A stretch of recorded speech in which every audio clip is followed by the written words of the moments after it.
আসসালামু আলাইকুম গাইস। আজকে কেন জানি বাসায় বসে বসে বোরিং ফিল করছে, তাই মনে করলাম একটা ভিডিও করি, one type of cooking video. আজকে একটু অন্য টাইপের করে আমি নুডলস করব। আমাদের ঘরে সবার কিন্তু নুডলস অনেক পছন্দ। আজকে মেও এবং চিকেন বল দিয়ে আমি নুডলস করব। সবাই কিন্তু নুডলস বানানোর রেসিপি জানেন, তারপরও একটুখানি প্রচেষ্টা। কখনো এরকম কোনো ভিডিও করিনি। আমার বাসায় ছোট ভাই আছে, ওকে বললাম একটু ভিডিও করে দে। তো তেলের মধ্যে আমি আদা কুচি রসুন কুচি দিয়ে কষাচ্ছিলাম, আরেকদিকে আমি নুডলস সেদ্ধ দিলাম। এগুলো চিকেনের পিস। এখানে আমি মাংস দিয়েছি, হাঁটিও দিয়েছি, কারণ আমার একটু বোনওয়ালা মাংস দিয়ে নুডলস খেতে পছন্দ। ভিনেগার দিলাম একটু করে। আমি তো পরিমাপ টরিমাপ বুঝি না, চোখের পরিমাপেই দিই। সয়া সস দিলাম।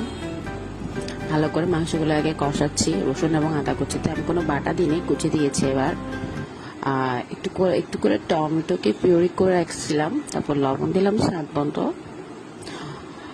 এরপর আবার নাড়বো, নাড়তে থাকলাম, কষাতে থাকলাম। দেন কিছু টমেটো কুচি করে রেখেছিলাম, দেন পেঁয়াজ কুচি করে এটাকে আমি আবার কষাচ্ছিলাম। কাঁচামরিচ কুচি দিলাম। এরপর এটাকে আবার নাড়তে থাকলাম। লেবু দিলাম, সরি।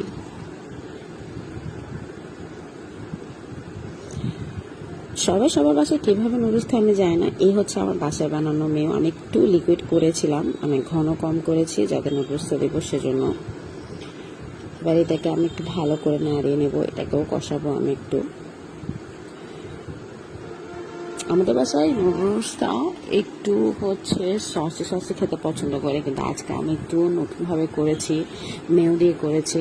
তাই সেজন্য আমি টমেটো ক্যাচাপ একটু কম দিয়েছি, কারণ মেয়োর টেস্টটা তখন ওভার ব্যালেন্সড হয়ে যাবে। এরপর একটু অ্যাস্থেটিকভাবে নুডলস দিলাম, আমার ভাই শিখিয়ে দিল এভাবে ঢালো। তাই একটু চিলি ফ্লেক্স দিলাম। আর এগুলো নর্মালি চিকেন বল ফ্রাই করে নিয়েছিলাম, উপরে জাস্ট গার্নিশিং এর জন্য দিয়ে সুন্দর করে নাড়লাম।